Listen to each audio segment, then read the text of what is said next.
नमस्ते दोस्तों, क्या आप पतले हैं और चिंतित हैं कि सभी एफर्ट्स के बाद भी आप मसल नहीं बना पा रहे हैं? वैसे फिर ये वीडियो आपके लिए है। मुझे पता है आप वास्तव में कैसा महसूस कर रहे हैं। एक समय था जब मैं भी बहुत पतला आदमी था जो मसल बनाने के लिए संघर्ष कर रहा था। दोस्तों, इस वीडियो में मैं आपको केवल यही नहीं बताने जा रहा हूं कि आपको मसल बनाने के लिए क्या करने की जरूरत है, लेकिन मैं आपको ये बताने जा रहा हूं क्या आप मिस्टेक कर रहे हैं जिसकी वजह से आप वेट नहीं बढ़ा पा रहे। यदि आप नोटिस करते हैं तो आप इनमें से एक या एक से अधिक गलतियां कर रहे हैं, तो बैठें और सोचें कि आप मसल बिल्डिंग की मेथड्स को कैसे सही कर सकते हैं। तो चलिए शुरू करते हैं। नंबर 1, पर्याप्त खाना नहीं खा रहे हैं। यदि आपके शरीर का साइज नहीं बढ़ रहा है, अर्थात आप पर्याप्त खाना नहीं खा रहे हैं, यदि आप पर्याप्त कैलोरी नहीं खाते हैं तो आपका शरीर नहीं बढ़ेगा।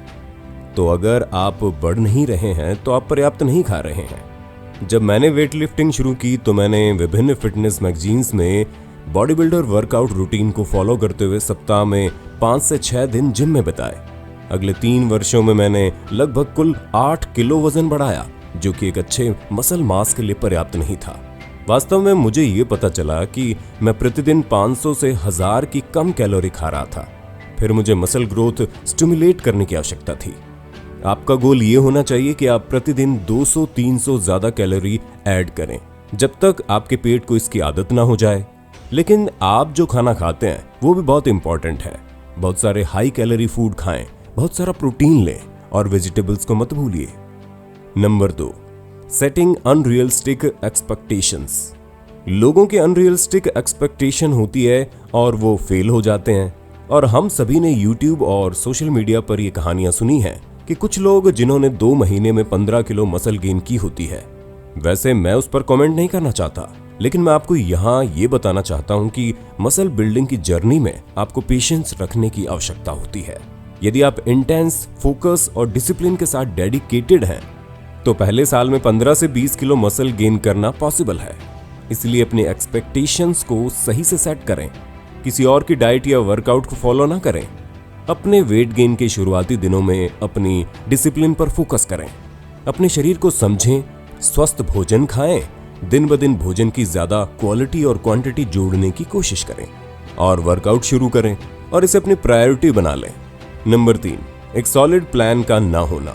यदि आप स्किनी से मस्कुलर की ओर जाना चाहते हैं तो आपको एक प्लान की आवश्यकता है। एक प्लान जो बैलेंस्ड हो और आपको वेट गेन के लिए अच्छा समय प्रदान करे। एक रियलिस्टिक प्लान और एक वर्कआउट रूटीन जो आपके पूरे शरीर में ग्रोथ को स्टिमुलेट करे। यदि आप बिना किसी स्ट्रैटेजी के जिम जाते हैं तो आप अपने शरीर को बढ़ाने के लिए स्ट्रगल करने जा रहे हैं। तब आप कंप्लेंट करना शुरू करते हैं कि आप सभी एफर्ट्स के बावजूद आपका वेट नहीं बढ़ पा रहा। नहीं, रिजल्ट्स इस तरह नहीं आएंगे। आपके पॉइंट ए और पॉइंट बी तक जाने के लिए एक प्रॉपर प्लान की आवश्यकता है। तो क्या करना चाहिए? एक बेसिक वर्कआउट प्लान चुनें और इसे कुछ महीनों के लिए फॉलो करें और फिर कुछ हफ्तों के लिए नए वर्कआउट वेरिएशंस को आजमाएं। नोटिस करें कि क्या आपको रिजल्ट्स दे रहे हैं। याद रखें, अपने वर्कआउट्स प्लान को तभी बदलें जब वे आपको एक टाइम पीरियड में रिजल्ट्स ना दें। नंबर 4, सही तरीके से न करना। यदि आप अपने शरीर को बढ़ाने की कोशिश कर रहे हैं तो आप मसल ग्रोथ को स्टिमुलेट करने के लिए जिम में पर्याप्त वर्कआउट नहीं कर रहे हैं। कई लोग शुरू में कंफ्यूज हो जाते हैं कि मुझे 3 दिन या 5 दिन के वर्कआउट प्लान के साथ जाना चाहिए। क्या मुझे केवल स्ट्रेंथ ट्रेनिंग करनी चाहिए या रेगुलर वेट लिफ्टिंग करनी चाहिए? वैसे ऑनेस्टली दोस्तों, उनमें से कोई भी काम करेगा। आपको बस शुरू करने की जरूरत है और एक प्लान को फॉलो करने की जरूरत है।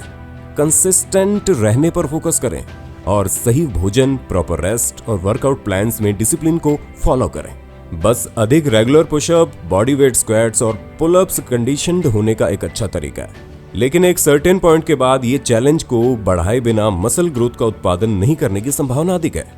जब आपको ऐसा करने की आवश्यकता हो, ग्रेजुअली आपके लिए बिल्ड किए गए स्टेमिना के आधार पर अपने वर्कआउट की इंटेंसिटी या वेट बढ़ाएं। नंबर 5, गोइंग टू क्विकली और फिर घायल हो जाना। अपने शुरुआती दिनों के दौरान मैंने कई सेटबैक और इंजरी का अनुभव किया। क्यों? इसके कारण निम्न थे। नंबर 1, मसल गेन करने की कोशिश करें। मैंने बहुत सारा खाना खाया लेकिन कोई रेगुलर एक्सरसाइज नहीं की और अंत में वेट बढ़ा लिया लेकिन क्वालिटी मसल नहीं। नंबर 2, बहुत जल्दी हैवी वेट करने की कोशिश की और बहुत जल्दी घायल भी हो गया। नंबर 3, ठीक होने के लिए 1 महीने की छुट्टी लें और इस प्रोसेस को दोहराएं। मुझे यकीन है आप में से कई लोगों ने ऐसी मिस्टेक्स की होंगी। सुनिए, प्रत्येक सप्ताह 3 से 4 बार जिम जाएं। कंसिस्टेंसी आपको सक्सेस दिलाएगी। वे जल्द ही बहुत कुछ करने की कोशिश करते हैं और एक बैलेंस बनाए रखते हैं। पेशेंस रखें। लेस वेट के साथ शुरू करें। टेक्निक पर फोकस करें। हैवी वेट उठाने से जो आप मैनेज नहीं कर सकते वे केवल हार्म ही करेंगे, इसे समझें। नंबर 6, एक सस्टेनेबल स्ट्रेटजी को फॉलो नहीं करना। जैसे एक ट्रेडमिल पर दौड़ने से वजन कम होता है और भूख लॉन्ग टर्म तक सस्टेनेबल नहीं होती, इसे समझें। जैसे आप नॉर्मल की तरह खाने लगते हैं और नॉर्मल की तरह एक्सरसाइज करने लगते हैं, आप अपने सभी गेन्स खो देंगे। सप्ताह में 2 बार शुरू करें।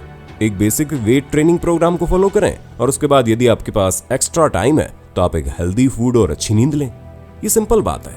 यदि आप सप्ताह में 3 दिन ट्रेनिंग कर सकते हैं तो ये आपके शरीर को बड़ा बनाने के लिए पर्याप्त होना चाहिए। यहाँ इंपॉर्टेंट बात यह है कि आप प्लान से चिपके रहते हैं और डिसिप्लिन दिखाते हैं। नंबर 7, अपने गोल को अपने प्रायोरिटी न बनाना। अपने आप को बताने के बाद मैं और अधिक मजबूत बनना चाहता हूँ। मुझे रियलाइज हुआ है कि कई वर्षों के बाद ये मेरा खुद के लिए एक प्रॉमिस था, लेकिन ये कभी भी मेरी प्रायोरिटी नहीं बनी। और जब मुझे ये रियलाइज हुआ कि मैंने सभी नॉन एसेंशियल चीजें बंद कर दी, कि जैसे इंटरनेट पर समय बिताना, वीडियो गेम खेलना और बाहर जाना और समय बर्बाद करना और अपनी ट्रेनिंग के आगे टी कॉफी पीना, मैंने सब कुछ रोक दिया और कंप्लीटली अपने गोल पर फोकस किया। मोस्ट इंपॉर्टेंटली मैंने इसे सीरियसली लेना शुरू कर दिया और इसे मेरी टॉप प्रायोरिटी बना दिया। एक बड़ा सवाल जो आपको आज अभी खुद से पूछने की जरूरत है वो है, आप क्यों मसल बिल्डिंग को अपनी प्रायोरिटी बनाना चाहते हैं या वेट गेन करना चाहते हैं? अपने रीजन लिखें। इसे अपने बाथरूम मिरर या अपने कमरे की दीवार पर लिखें और इसे एक रिमाइंडर के रूप में उपयोग करें, क्योंकि ये इजी नहीं होगा। और यदि आप परमानेंटली स्ट्रांग होना चाहते हैं तो आपको चीजों को अलग, कंसिस्टेंटली और परमानेंटली करना होगा। और दिन के अंत में कभी मत भूलिए कि आप ऐसा क्यों कर रहे हैं। नंबर 8, चीजों को कॉम्प्लिकेटेड बनाना। क्या आपके मन में कभी ये क्वेश्चंस आए हैं? क्या मुझे ट्राइसेप्स मसल के सभी 3 पार्ट्स को टारगेट करना चाहिए? चेस्ट एक्सरसाइज के लिए मुझे bench, incline bench, decline bench, cable chest fly, dumbbell fly करना चाहिए? मुझे कितने सेट्स और रेप्स करने चाहिए? और ऐसे कई सवाल। यदि आप मुझसे अग्री हैं तो नीचे कमेंट कीजिए और मुझे बताएं कि आपके दिमाग में कौन सा क्वेश्चन बार बार आता है। दोस्तों, उन सभी चीजों को भूल जाएं और बेसिक्स को फॉलो करें। यदि आप स्ट्रॉन्गर होना चाहते हैं तो अपने गोल्स पर फोकस करें, डिसिप्लिन दिखाएं, अपने रूटीन को फॉलो करें। और यही वो है। एक बार जब आपके पास एक सॉलिड फाउंडेशन हो तो हम एडवांस एक्सरसाइज करना शुरू कर सकते हैं, फिर वेरिएशन आजमा सकते हैं और आपको बेहतर रिजल्ट्स मिलेंगे। हमेशा अपने वर्कआउट की शुरुआत बेसिक्स से करें। करेक्ट बॉडी मूवमेंट सीखें, एक्सरसाइज के प्रॉपर फॉर्म को समझें और अपने शरीर की रिएक्शन को ऑब्जर्व करें। नंबर 9, रिकवरी के लिए पर्याप्त समय नहीं देना। इस बारे में सोचें, आप 400 किलोमीटर एक बार नॉन स्टॉप चलाएंगे और अगले दिन आप फिर से 500 किलोमीटर और तीसरे दिन आप फिर से 400 किलोमीटर ड्राइव करेंगे और आप ऐसा करते रहेंगे। फिर आप सोचेंगे कि आप कितने दिन यही गाड़ी चलाएंगे। जब आप ट्रेन करते हैं तो आपकी मसल ब्रेकडाउन हो जाती है और इसे अगले 24 से 48 घंटों में रीबिल्ड करना पड़ता है। स्लीप इस प्रोसेस का एक महत्वपूर्ण हिस्सा है। इसके बिना आपका शरीर रिकवर नहीं हो सकता और आप ग्रो नहीं हो सकते हैं। इसलिए आप नींद को प्रायोरिटाइज करें और कम से कम वर्कआउट के बाद प्रॉपर रेस्ट करें और अपने शरीर को अच्छी तरह से रिकवर होने दें।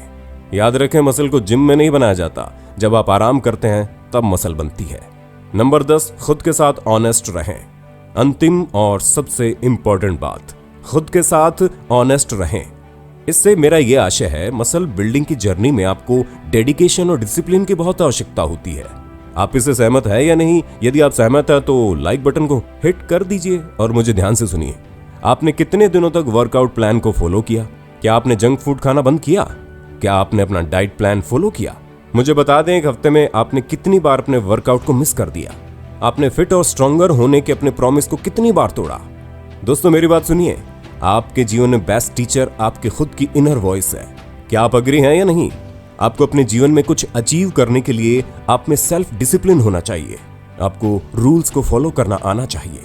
अपने कोच या जिम या अन्य किसी को भी ब्लेम करना बंद कीजिए। बस आपको यह समझने की जरूरत है कि आपका भविष्य आपके अपने हाथ में है। अगर आप सही डेडिकेशन दिखाते हैं तो चीजें आपके सामने आएंगी। इसलिए रिलैक्स, आराम से बैठिए और अपने आप से बात कीजिए और पता करें आप कहां गलत हो रहे हैं और आपको इसे कैसे ठीक करना है। अगर आप खुद के साथ ऑनेस्ट हैं तो इस पल से चीजें बदलनी शुरू हो सकती हैं। इसलिए खुद के प्रति ऑनेस्ट रहें। ऑलराइट फ्रेंड्स, मुझे उम्मीद है कि इस वीडियो ने आपको राइट डायरेक्शन दे दी है। हमारे चैनल को सब्सक्राइब करना ना भूलें, क्योंकि हम कई टॉपिक्स पर नए हाउ टू वीडियोस की एक नई सीरीज के साथ आ रहे हैं। जैसे वेट लॉस करने के लिए मुझे क्या एक्सरसाइज करनी चाहिए, मुझे पर एक्सरसाइज कितने सेट्स और रेप्स करने चाहिए, मुझे सेट्स के बीच कितना वेट करना चाहिए, मुझे कितना वेट उठाना चाहिए, मुझे कब तक एक्सरसाइज करनी चाहिए, मुझे प्रति सप्ताह कितने दिनों तक ट्रेनिंग करनी चाहिए, पावर लिफ्टिंग और स्ट्रेंथ ट्रेनिंग और कई और अधिक। तो हमारे चैनल को ज्वाइन करें। मैं आपको हमारे अगले अमेजिंग वीडियो में मिलूंगा। तब तक स्टे मोटिवेटेड। Good bye.